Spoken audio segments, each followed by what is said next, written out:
Hello, and this is Bob Kiser, and you are listening to me. So, hi everybody. Good to see everybody. Well, actually, I'm not seeing you. I'm actually talking to you. But welcome to the show. Again, as I said, my name is Bob Kiser. I am an author, a speaker, life coach, mediator. But all of that boils down to I love people. I love thinking about why people do what they do. This show is about choices. And it's about the choices that we make, and more specifically, those choices that we make that we think were maybe wrong, but actually find out they were right. How would our life be different if we saw everything as pointing towards becoming the perfect us? That the universe was actually conspiring for us instead of against us. That's what this show is about. And today I have a guest I am so excited for. She is a therapist. Her name is Dianne Ancona, and one of my best friends, one of my longest friendships that I've had. So we'll talk to her a little bit later in the show. But this week I want to explore a topic that is kind of magical, kind of mystical, maybe some people think of it that way. And it's synchronicity versus serendipity. And those things in our life that happen to us that maybe we think they're a choice or a chance. But anyway, we're going to kind of look at that and how that plays into creating the life of our dreams. So with that in mind, I'm a big proponent of making sure that we're all on the same page for definitions. So let's think about it. So what is serendipity and what is synchronicity? So serendipity, if I'm looking in the dictionary, is an unsought, unintended, and or unexpected but fortunate discovery and or learning experience that happens by accident. Some people think it's just good luck. Versus synchronicity. So synchronicity, so it comes from the word, chronos is time. So in sync time. So it's those coincidences that seem to be meaningfully related. Supposedly may be the result of universal force. Deepak Chopra says it's the conspiracy of improbability. So that's what we're going to be talking about today on the show. But before we go any further, I have to bring into the conversation the one, the only Skip Sams, producer extraordinaire. Hey, Skip. Oh, hi. Hi. Funny when I'm trying to listen to the Facebook and all the the Facebook and all the this and all yeah. There that. was a lot of action happening here. Yeah, there is. There is. You're talking about when you talk about serendipity. I think of John. Is it John Cusack with the boombox? Yeah. Wait, yeah, that was serendipity. Wait, no. That was. Oh, I totally know. I don't know what movie it was. I don't know, but there was a movie about serendipity. One of those '80s movies. Yes, I know what you're talking about. I didn't watch the movie though. So I don't know. They all it's Rat Club and all that, Rat Club, whatever you call them. That's what I think of, the serendipity. But serendipity and synchronicity. There's like a fine line of it, right? It's kind of like the difference of destiny and fate. Like one you have, in my opinion, and the way I see it, one you have a choice in. We have a choice in our destiny. Right. Okay. We can recreate our destiny. Our fate, that's just kind of like, that's up to the gods or whatever. That's our fate, whether it's, I hate this word, but predestined. Right. That's our fate. So synchronicity, I know when I feel aligned, right? When things just kind of like just keep happening, like right in order, they fall right in order. Yeah. And then I feel aligned, and I feel like it's because I'm doing my share. Yeah, I would agree with that. And serendipitous. There's a little more of chance, I think, in that word. Agree. And you might have just read that. I did. You just summed it up really well, Skip. Just everyone knows. Right when we started the show, we had just a lot of stuff happening in the studio. It was quite a circus here. So, but now we've settled in. We're all good. We're still trying to learn some of the new equipment with the Facebook. I don't know. I sound so old when I say that. That's so wrong, but The Facebook. I love the it. Facebook. And the internets. Yeah. Love it. You were talking about predestiny and all that kind of stuff. I've been watching Westworld. Do you watch Westworld? I do not. Oh, it is I've seen one episode. The robots, you know, and the. I remember the movie, the original movie in the 70s. Was it about robots? Yeah, yeah. I've got to watch this movie. Oh my God, you got to watch it. It was such a bad movie. Perfect. I love bad movies. And oh my God, the actor. Yeah, it was the actor. Oh my God, I can't remember his name. He has bald head. That doesn't say a lot, but. Oh. Yeah, it was like 1970s because it has the total 70s like theme of what the future would look like and the music and. Well, this show is so cool, and it talks about the robots and how their choices are made for them because of their programming, and they call them loops. And then it starts exploring what if the robots gained choice, and what if we discovered that the humans were actually in their loops, that we were predestined. It is so cool. It's about all this stuff. I didn't realize that until you mentioned.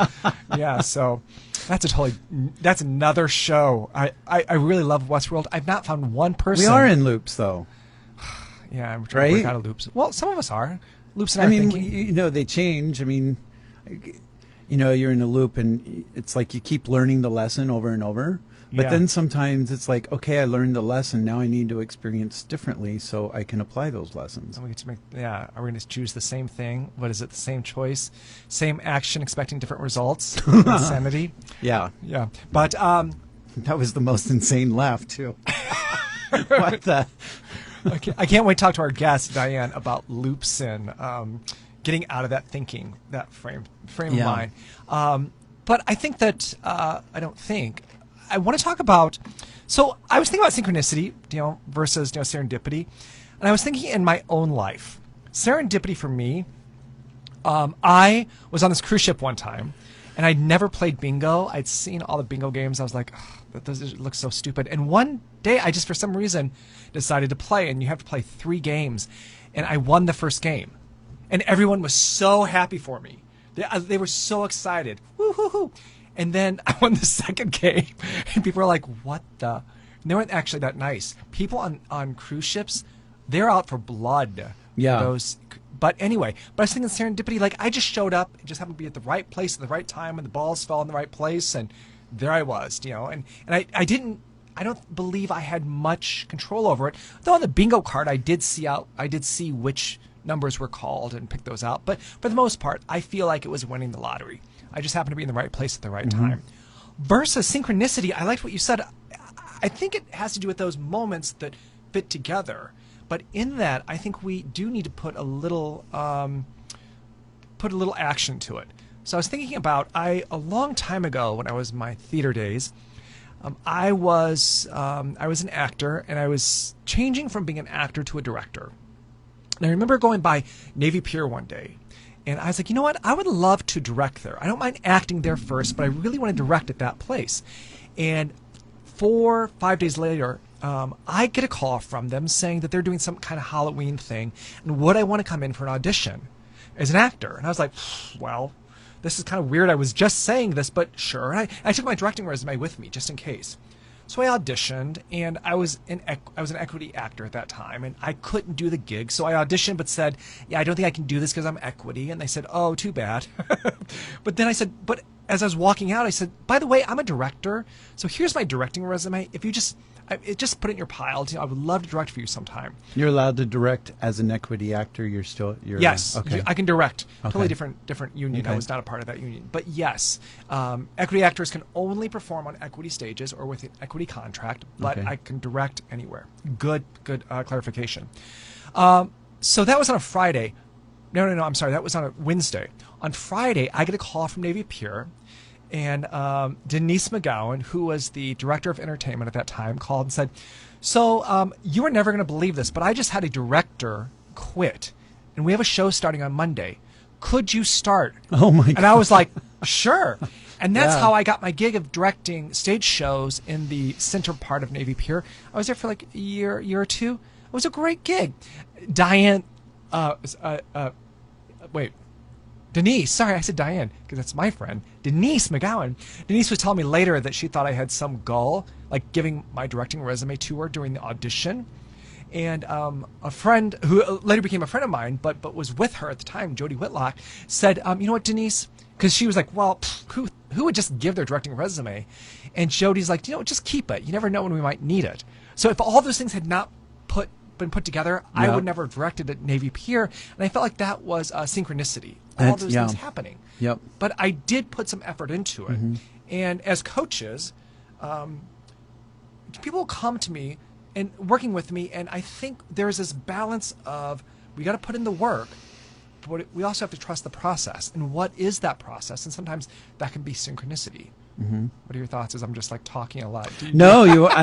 I'm thinking. Okay, so here's a crazy story with synchronicity for me. This is it serendipitous or synchronicity? See, yeah. So, you know, I also believe that it has much to do about the vibrations that we're doing. It's our part, right? Yes. So the law of attraction or whatever, our thoughts, you know, mm-hmm. our thoughts lead to actions, but it's also the vibration. And I was getting on a plane to Los Angeles from Miami. I had done a score for a short film, and it won an award, and I got to go to it was being played at one of the studios. It was like a big thing, you know. Yeah. So I got on the plane. I'm just so full of gratitude, right? Sure, yeah. And I was working on some of this stuff actually in one of my spiritual practices. And so I thought, when I was on the plane, I was just looking at everyone with love, just like seeing everyone with love and seeing the gratitude for how they're interacting. And so I'm watching a movie, which is synchronous, but not really. It was about a songwriter who was a drunk. So, you know, so it was like, okay, that's kind of cool. But when it was done, there was a show, and this was the first time I was going to LA without a car. I was going to be relying upon the subway. Oh. And I lived in LA for years, but the subway wasn't there, right? So it showed, there was a picture, a video of a guy going up an escalator in the subway, right? And I thought, now, wouldn't that just be my luck that the first time I get on a subway in Los Angeles, there's an earthquake, and then I'll lose my feet, and I won't be able to dance anymore. At that same time, right? I mean, you know, whatever. At that same time, I'm flipping through with my fingers going, what song do I want to listen to? I'm like, I've never heard this song before. It's by Mandy Moore, and I play it. I'm not kidding you. It said, if I lose my legs and feet, I will dance no more. Wow. And I'm like, I'd never heard this song before. It's, Cat Stevens. Moon Shadow. Oh, wow. But that was just so like, it was like, I was just thinking that, and my fingers selected that song totally by random out of 10,000 songs on my iPod. So, Skip, I have a question. Is it serendipity, synchronicity, or are you psychotic? I mean, psychic. Well, we know the one part of that. That's a really cool story, and I think you really tapped into something. Is about that vibration. Yeah, well, I think it's working with people like our vibrations. However, we are vibrating. I think that was the universe, or dissonance, yeah. You know, because everything that was going on. But the lesson I got from that was, I think I can't do anything. I've got the power of the universe in my finger, and it wasn't like I'm God or anything like that. It was like, wow, I can really. Yeah. We say we can't do anything, but it's like, yeah, we have the power to create. Well, yes, and I think we're also tapped into a power greater than ourselves, or we're a part of something bigger if we want to tap into that. So whatever that may be, I think it's that finding vibrations too, because are we vibrating a lower vibration? Seeing the world through kind of those glasses that we see everything is wrong, or seeing what's wrong in our life, and thus that keeps happening more, or are we seeing things through those lens that shows our successes? And there's a I can't give the I will have to put this on the website, the actual citation for this, but any given time there are 3 billion stimuli around us at any given second, but we can only process 250,000. So 3 billion around us, but we can only process 250,000. That means we are, first of all, not seeing the entire story. 250,000 still a lot. Yeah, it's still a lot. But our brain is kind of telling us what to see and what not to see. You know, if we're looking for the good, if you're looking for the love in people, we're going to see that. You know, and the vision board and that whole, manifesting what you believe, I don't know about all of that. I don't know the facts about that. But I do know if I'm in a good mood, I do tend to see the good in people, or I see the things that happen, versus if I'm in a bad mood and all of a sudden each thing that happens is proof that I'm having a bad day or a bad life or whatever. So, our thoughts really do determine our perception. But then also with this idea is, do they affect the synchronicity in our life, etc. All that kind of good stuff. So the main difference that I want to talk about between serendipity and synchronicity is that serendipity, for our purposes, means fortune, happenstance, basically, or pleasant surprise, versus synchronicity as a concept. And it was first introduced by Carl Jung. And basically what he said is this basically holds that events are meaningful coincidences. So I want to explore that a little bit more with our guest. And the last thing I'm going to share is, as we're talking about serendipity versus synchronicity, is that as we are hoping and doing vision boards and doing all this good stuff, hoping for good things to come to our life, that action is very important. And I love the phrase, good luck is nothing more than opportunity meeting preparedness. So in the preparedness, I think synchronicity tends to happen a lot more. And on that note, we're going to take a short break, and then I'm going to be back with Dianne Ancona.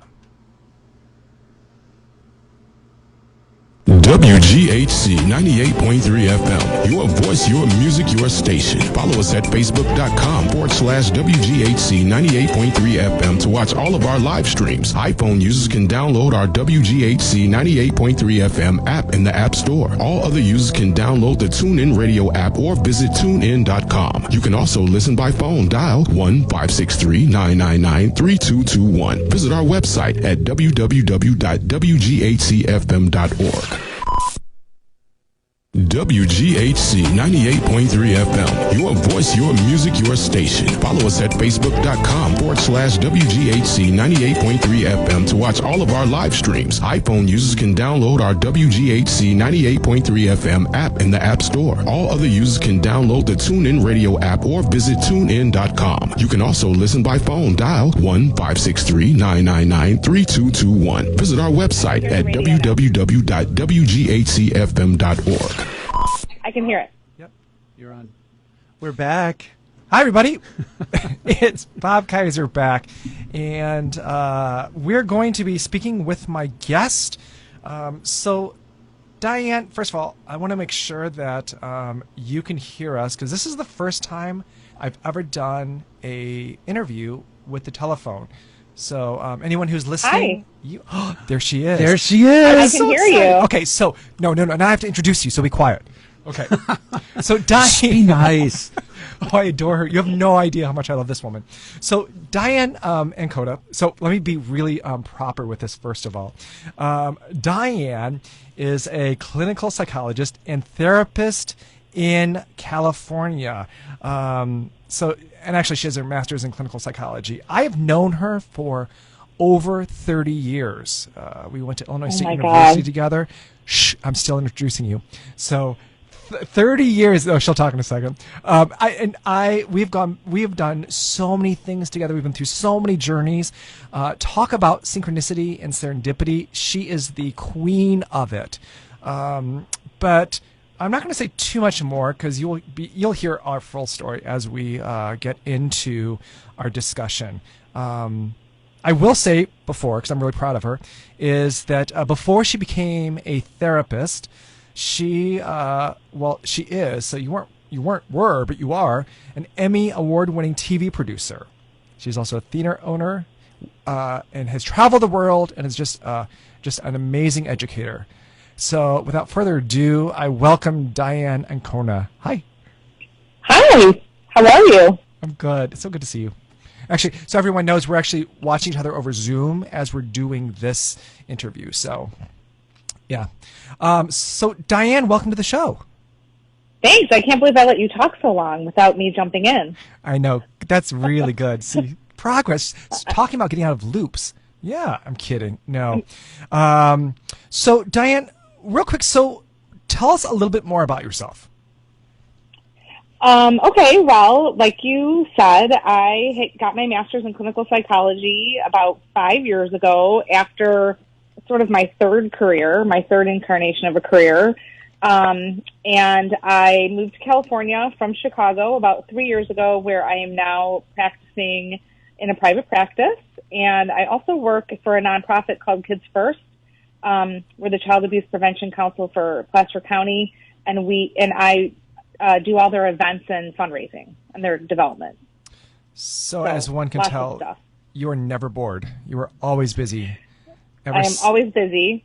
Yeah. And I am currently helping to homeschool 2 children. I have a 7th grader and a 5th grader. And like everyone else in the world, they're only in school part-time. So earlier I was doing 7th grade again. That was fun. Right. And wait, when you first started teaching, what did you teach? Oh, gosh, my first career was teaching. Yeah. I taught 3rd grade in London. And then about 6 years after that, when I was working in television, I took a sabbatical and I taught 2 children from New York City around the world for 6 months. And that could be one of our conversations about what we bring to ourselves in the world. Right. Okay. So I want to get into this. This story is so crazy. It is true. It is true. But go ahead and tell this story about how you got this job. So I was working at Who Wants to Be a Millionaire in New York City when Regis Philbin was the host. And I'd been in TV for quite a few years at that point, and I was pretty burnt out. And I had always loved traveling, and I also was an educator, prior to working in TV. And so I would always look at the New York Times. On Sunday mornings, I'd get the paper, and I'd look at jobs in education and in television because I was always looking for the next gig. And I remember saying I was newly dating my now husband, and I was like, wow, I really feel like I need to travel one more time before I sort of settle down. And so I'm sitting there reading the New York Times, and there's this ad, and it says, family seeks educator for trip around the world. Destinations include Africa, Asia, Europe, blah, blah, blah. And I was like, huh. So I responded to this ad in the New York Times, and a very long story short, I met the most amazing family, and I was the 77th person she interviewed. I didn't know that part. Oh, wow. And after having already hired someone who quit, like 4 months before the trip. Wow. So after that, she had already done this once. Then she interviewed 77 more people, and they offered me the job. That's amazing. And I traveled for 6 months. I left Who Wants to Be a Millionaire, but I literally feel I put out into the universe that I wanted to travel the world, and within a month, there it was. Yeah, I remember talking to you before you got the job, and you had said, I want to travel around the world. I'm willing to teach, or I'm willing to do something with teaching, but I just want to travel around the world. And then when you said you got that job, I was like, you what? So it was crazy. And this stuff happens to Dianne all the time. I'm not even kidding you. She is the master of just creating things. Whenever she wants something, it just is created. But I do want to point out that you did the work. You did the work. So first of all, you had the pieces to put together. So for that person sitting there going, well, I'm just going to do a vision board. I'm going to sit in my apartment, and then I'll just wait for the phone to call. The phone to ring. Phone to ring. Yeah. That doesn't quite happen. That you do have to put a little action into it. Well, I think, I had the pieces, right? I had the education. And I remember when I met the mother, we had got along really well. And she said, oh, gosh, I just hope to God you can teach. Because there's a lot of elements of personality, and, we're going to be spending a lot of time with this family.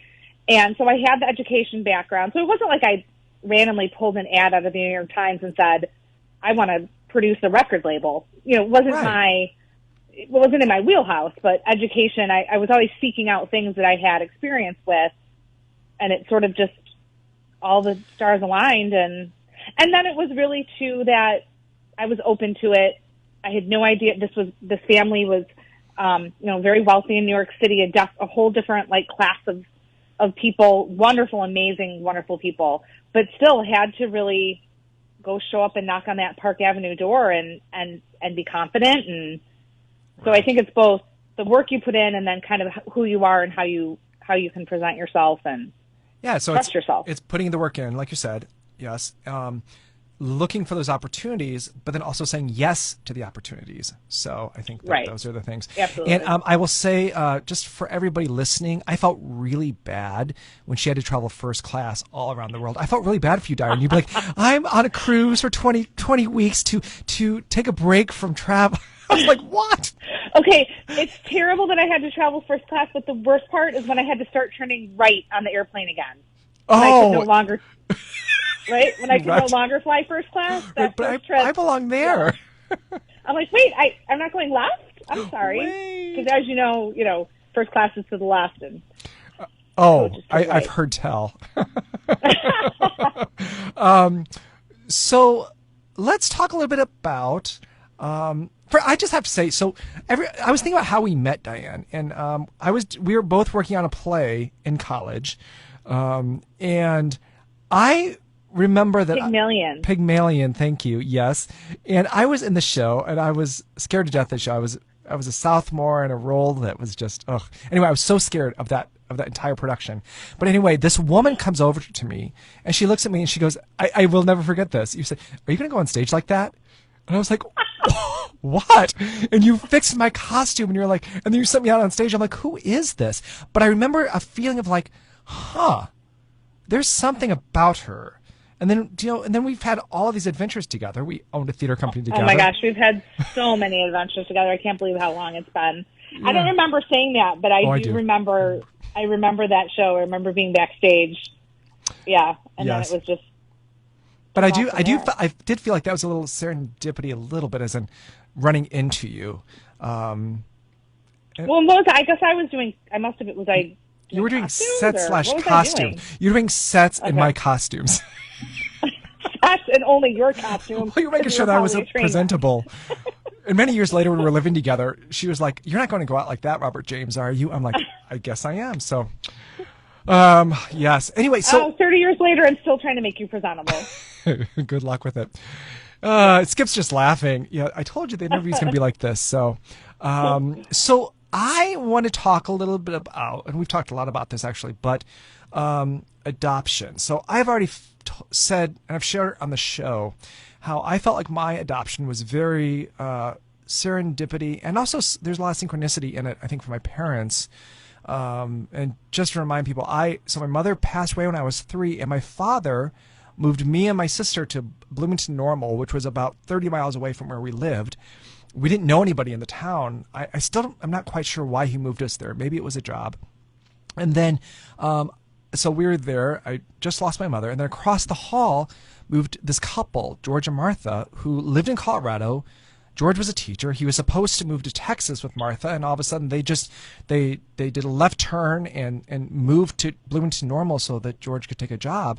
And, Martha became my babysitter. And then all of a sudden, about 12 years later, they adopted me through a long series of events. But that was just a crazy thing. And Dianne, I know you have a kind of a similar crazy or even crazier story about the adoption of your son, right?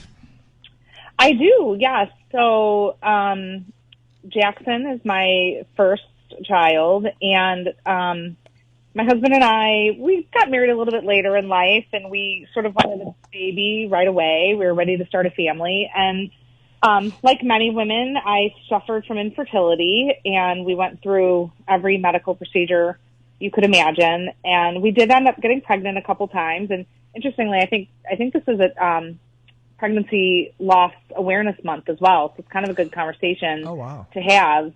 I had 2 miscarriages. And I remember after the second one, I I just looked at John and I said, I can't do this. This is after about Right. 6 years of infertility treatments. My second pregnancy ended up being a molar pregnancy, which is really rare. And I had to have, if it comes back, it's cancerous. And I had to have chemo. What's a molar? A molar pregnancy is when an empty egg is fertilized and then it mimics a pregnancy, but it can be, if it comes back, it can be cancerous. So unfortunately mine came back. And so when I was told that I wouldn't be able to try to get pregnant for a year after 6 months of chemotherapy, I said to my husband, I'm like, I want to adopt. Like I'm done. And I think that, you know, we'd talked about it in the past and I had, people in my life like yourself who'd been adopted. It wasn't something that was completely foreign. So we got an agency and we went through all the classes and, all the trainings, and we made like the book with the pictures. It's so different now. People are online with their, you know, adoption books, but this is, you know, quite a while ago. So, and then you wait, right? So you wait to get matched. And we had, a couple of meetings, and then we had a potential placement, that failed. And right the day before we were supposed to bring home this, baby girl. And so that was in August, and a couple months later we had another situation that also failed.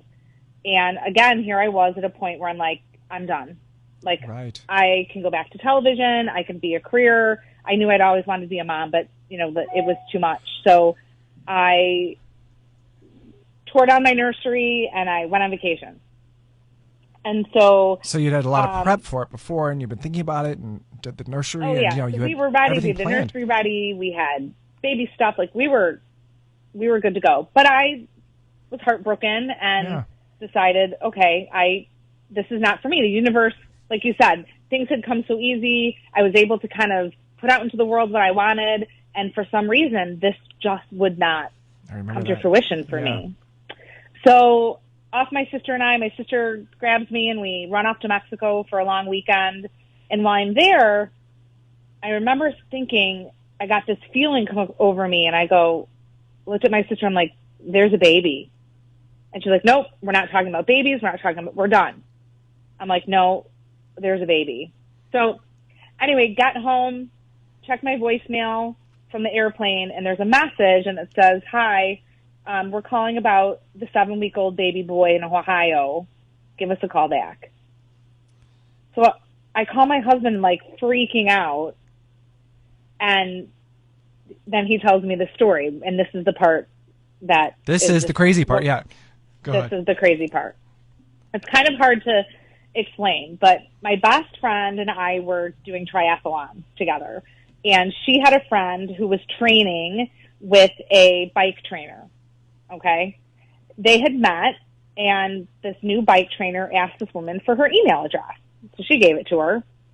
And 3 days later, that trainer sent out a mass email to her whole email account saying, I have family in Ohio who are looking to place a 7-week-old baby boy with a heart condition. If anyone knows anyone looking to adopt, please share this information. So that woman got the email, knew that I was looking to adopt, called my best friend and said, hey, if Dianne and John are still looking to adopt a baby, I don't know, here's a contact number. Well, from that phone call to us bringing that baby home was 9 weeks. And your husband is a what? And your son has what? What was the connection there? Right. So my husband was working in cardiovascular surgery at the time as a PA, and so he knew all about he knew about Jack's heart condition. He had a congenital heart defect at birth. Ironically, this baby already had an adoptive couple in place, but the birth mom was not diagnosed until 7 months that Jack had a heart condition. So that couple dropped out. They decided to not follow through with the adoption. So this young woman, she was in her teens, and her mother decided to wait until the baby was born to get the full picture of his health condition before they sought out another family And so when we called them, and the grandmother knew that John was in medicine, and the mother, who was 17, knew that I had worked at MTV at some point in my life, it was like the perfect match for them, because they knew that we had the medical training and background, or my husband did. Although after having a PA as a husband and watching Grey's Anatomy, I think I'm a doctor. So that's, you know, that it fit. But interestingly, we went to Ohio to meet the baby, to meet Jack, and we go through this whole day, and we get back to the hotel that night, and John and I used to always say, okay, what's your gut? And so we sat in the car, and I said, what's your gut? And he looked at me and he goes, no. Mm. And he goes, what's yours? And I go, yes. And for the first time in my life, you'll laugh at this, I just listened. Like, I didn't argue. And he kind of shared his fears. And, you know, this is a big journey. This is a big decision. We were going to have an open adoption, which I think is incredibly important. And so I shared with him, you know, he shared his concerns, and I shared mine, and that, you know, I was nervous and I was afraid and I wasn't sure, but I felt this, you know, peace about this decision. And so he looks at me in the car and he goes, wow, you just spoke everything on my heart. Okay, I'm good. Goes in the hotel and promptly falls asleep. Wow. And I'm like in the car. I go in the hotel. He's sound asleep. I'm like, what are you doing? He's done. Yep. I'm like jumping. I mean, total men and women, right? He's like, as soon as the decision made, sound He's asleep. like, I'm done. And then you were. He was done. Wow. So long story. What was the thing that what is the points or that you kind of took from that? So if someone's coming to you and saying, hey, Dianne, I need some advice. Dianne's happy to give advice, by the way. She will give advice. Now you have to pay for it. That's true. But so from all of your experience with, let's say, synchronicity, so what should someone think about? Like, what are the points, like, because we were talking about, like, when to take action, when not to take action, when to have faith. And I was thinking about, as you're talking about your journey with Jack's adoption, the idea of, I said a couple of weeks ago about the ball game, and how if you're down the third inning, if you thought that was the game, then you're like, oh, I'm going to lose the game, but you actually have more innings, and, you know, and it's not over till it's over. So what are your thoughts about all that? So I think that, you know, part of what you said earlier was about having the groundwork done, right? Mm-hmm. And we had that. But there is something about action, I think sometimes. I think sometimes we can get caught up in the action and the intensity. And you're this way, I'm this way. I'm a very action-driven person. I figure if you do A, B, and C, you should get to D. Yeah. If I see a goal, I'm gonna put the steps in to get there. And I think that there's some things in life that just don't work that way, and there has to be this leap of faith and this trust and trust in timing, right? So, of course, the way that I view my story to my son and what we tell him as well is that all of the heartache leading to this was because he was meant to be ours. Mm-hmm. And so if I would have had any other thing work out, then I would have never found my way to Jack. Right. So, and there's trust in that, right? There is trust, because we can try to force something to work, you know. But if we're spending so much energy trying to force this thing to work, this thing that is, you know, naturally with our vibration, or, you know, whatever you want to say, it's supposed to be there, we don't have room for it. But Skip had a great question. He's asking, so your story, do you feel like that is synchronicity or serendipity? See, I was going to write down the definitions because I was nervous you were going to ask me what they meant. That is what the show's about. Synchronicity. Synchronicity, I agree. I think it's synchronicity. You put everything in play, you put all the pieces together, but there's so much, too, about... But there's serendipity, too, if you look at this random woman who happened to meet a bike coach, right? Right. That within 48 hours exchanged emails. Like, that was serendipity, wouldn't that be? It's serendipity, but I think synchronicity happens is that your friend had in her consciousness and her As we were just talking about, I'm not sure if you heard about how there's so many stimuli around us and we're only processing so many. So what we put into our brain is solving problems or telling us what to look at. So you had said to your friend, hey, we want to adopt. So the minute that someone that came across, those people had been in their consciousness, they're like, oh, Dianne, compared to if you had never talked about the adoption, the chances would have been there, but they would have not known to act on them. But think about that, because let's tie in vulnerability, right? Because I think that there needs to be a level of vulnerability in our life to allow things to happen. Because to your point, if I wasn't open with my journey, if I was someone who was withholding or shy or nervous or didn't want to share, but, I'm a shout it to the world kind of a person. So, yeah. Truth. That's truth. She will. Speak it. That this friend of a friend knew my story. Yeah. You're right. Then that, but I think that's vulnerable, right? Like that's a vulnerable place to be. And I think even going back to my story about the world trip, there's vulnerability in walking up to some stranger's door and knocking on it and saying, hi, I'm going to teach your kids. Right. Like, so there's definitely, and I love the whole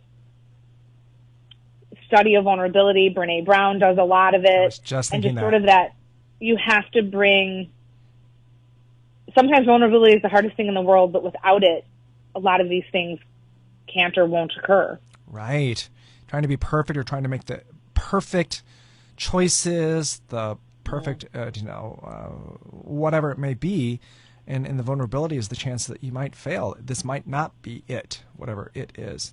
I think right. When I was acting, I was watching so many of my friends who, they were taking chances every day.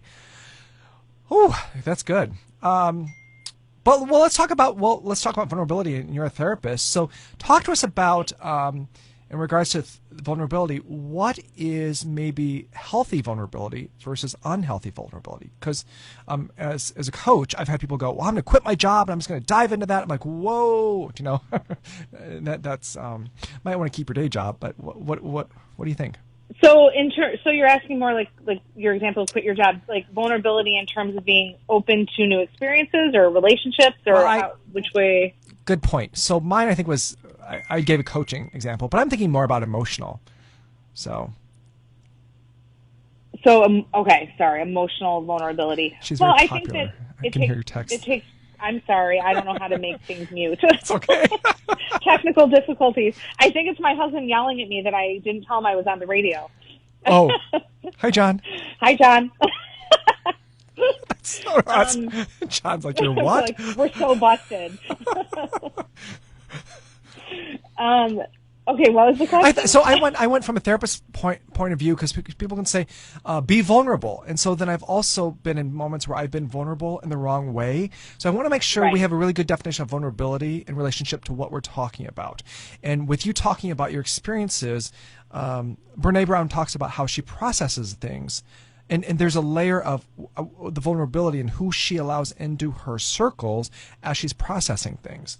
So, well, I think it's about safety and trust, right? We want you to have a good sense and idea of the people that you are putting your faith into, putting your power into. I think trust and vulnerability go side by side. You want to be really clear about, is this person meeting you halfway? Are they as well coming to the table? So if we're talking relationally, I mean, it's one thing to be, just vulnerable kind of all over the place. But that may not always be safe either. So I think there's a level of, I don't want you to protect yourself, but I want you to be clear about where you're choosing, like you said, like Brene Brown says, choose where that's going to lie. Yeah.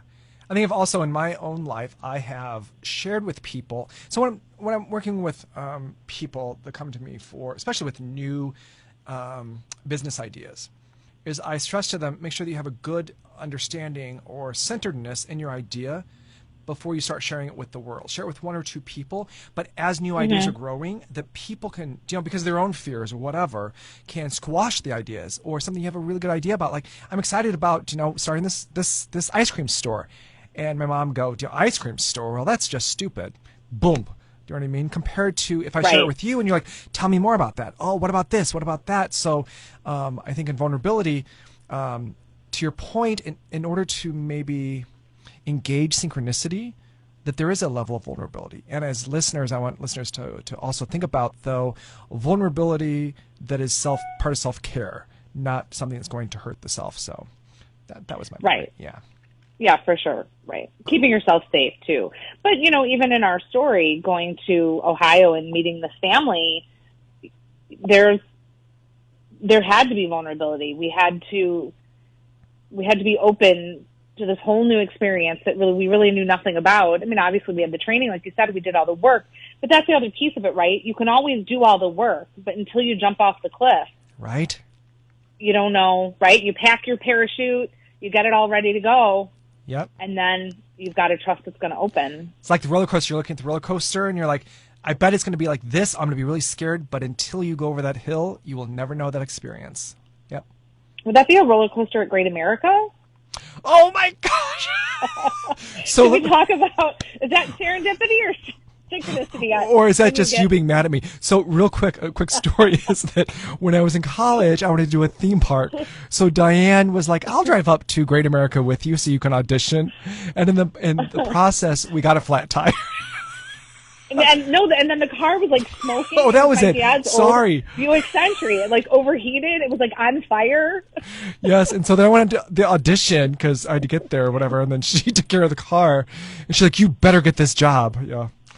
Yeah. My sister and brother-in-law picked us up and drove us up there. Yes. And remember Huss? Yes. And as her husband or her brother-in-law said, as we were getting out of the car, Dianne knows that he's gay, right? Yeah, she would have said that to me. Earlier, but that's another show. So it's a couple of shows. Yeah, Dianne, we actually have to get to a break and start to close the show. I could do like 6 hours with Dianne, and we would just never shut up. So I'm so grateful you were here and to share a little bit of your journey, especially with Jack. Well, I'm so proud of you. I'm so proud of all the work you do, and you are the king of creating your life. Aww. and bringing people and opportunities to you. You definitely practice what you preach, and you're a wonderful life coach, and your book is amazing. So everyone should read it because it's also dedicated to me. It is. It is. Thanks you in it. I mean, that's not why I'm saying they should read it. But if you're page 2, it says Dianne. No. Well, because of course. But oh my gosh. No better person than you to be bringing these kind of stories into the world, my friend. Well, and I must have good energy because you're in my life. And where would I be without you? I don't know. I really, seriously don't know. So I've learned so many life lessons from you. On the side of 9095 with your car on fire. That's where you'd be. Yeah, that's true. I think it was 290, but whatever. Yeah. I'd be like, I'll dance for a toe. I don't know. That's weird. Okay, I'm going to stop right there. But all right, so, Dianne, thank you very much. We'll have you on again. But thank you for sharing and for being so vulnerable. Thank you. Well, thank you. I can do that because I love you. Love you too. And we'll be back with some closing thoughts. And you're listening to WGHC 98.3 FM. WGHC 98.3 FM. Your voice, your music, your station. Follow us at Facebook.com/WGHC 98.3 FM to watch all of our live streams. iPhone users can download our WGHC 98.3 FM app in the App Store. All other users can download the TuneIn Radio app or visit TuneIn.com. You can also listen by phone. Dial 1-563-999-3221. Visit our website at www.wghcfm.org. Hey, WGHC 98.3 FM would like to help you out. If you have a business or an event you would like to have us advertise for you, then we have some great packages for you to check out. Some of the packages include sponsored events, 30 to 60-second ads, and more. We have advertising space on our shows available starting at $200 and up. Send us an email at 98.3fmwghc@gmail.com to get more info. Also on our Facebook page at WGHC 98.3 FM. Don't forget to follow and like our page. Welcome back. Bob Kiser. Today we're talking about synchronicity versus serendipity. I just finished with my good friend Dianne Ancona, therapist in California, who was sharing her experiences with synchronicity and a little bit of serendipity also. Skip, so as we're closing out this show, what final thoughts do you have about this as I put you on the spot? Well, you are definitely putting me on the spot, but Yeah. What final thoughts do I have? Oh my God, you put me on the spot. Yeah, well, No, I was looking actually while you guys were talking. I just looked up online once I had everything settled down for a minute. Serendipity versus what are we talking? Synchronicity. Yeah. And I looked at Psychology Today, and I didn't read that much of it because it started to piss me off. But they looked at synchronicity as like people trying to talk about God as in predestination and so forth. I don't see it that way at all. Like what we were talking about before, synchronicity is taking part. It's taking action. It's becoming in alignment rather than just sitting on the couch and like waiting for opportunities to come to me. Right. You know, I do believe, I definitely believe in the power of like vision boards and so forth. I don't think it's magic. I agree. I think it's, if all I can see is bad, right? I need to start to be able to put something in front of me to visualize what life could be like. Right. Right. So that's where like a vision board and so forth comes in like to play for me. Another time we're going to talk about this. I have the most freaky story to tell you about what happened with a vision board, but Me too. Okay. It will be a show. It will be a show. that's why I moved to New York. But anyway, I'm pointing at you. Sorry. Nobody can see me point, but it looks very rude. Yeah, so it's the synchronicity is taking part. And I think there are moments of serendipity, what she said, that the person would just tell her friend, hey, I mean, that does sound a little serendipitous, but Yeah. so I think the main thing I think about the difference between the two, and synchronicity, I've said it again, but it's doing your part. It's taking action. It's lining up. I'm doing my part. And, I may be doing my part, what I think is the direction I'm supposed to go and doing my part, but the synchronicity means, it's like, hey, you're doing this and you're doing your part, but it's not the direction you're supposed to go. But since you're trying and you're putting out the energy, I'm going to show you, I'm talking about higher power, I'm going to align it so that this other direction is going to happen. Yeah. Yeah, it's always I agree with everything you just said. I could add Damn, you put me on the spot and I didn't shut up. Sorry. No, it was awesome. No, it's awesome. I think that I love the movie actors who, they're overnight sensations. They're like, I've been working 9 years to become an overnight sensation. Yeah. And that, and again, going back to this idea that opportunity meets preparedness, and that is what luck is.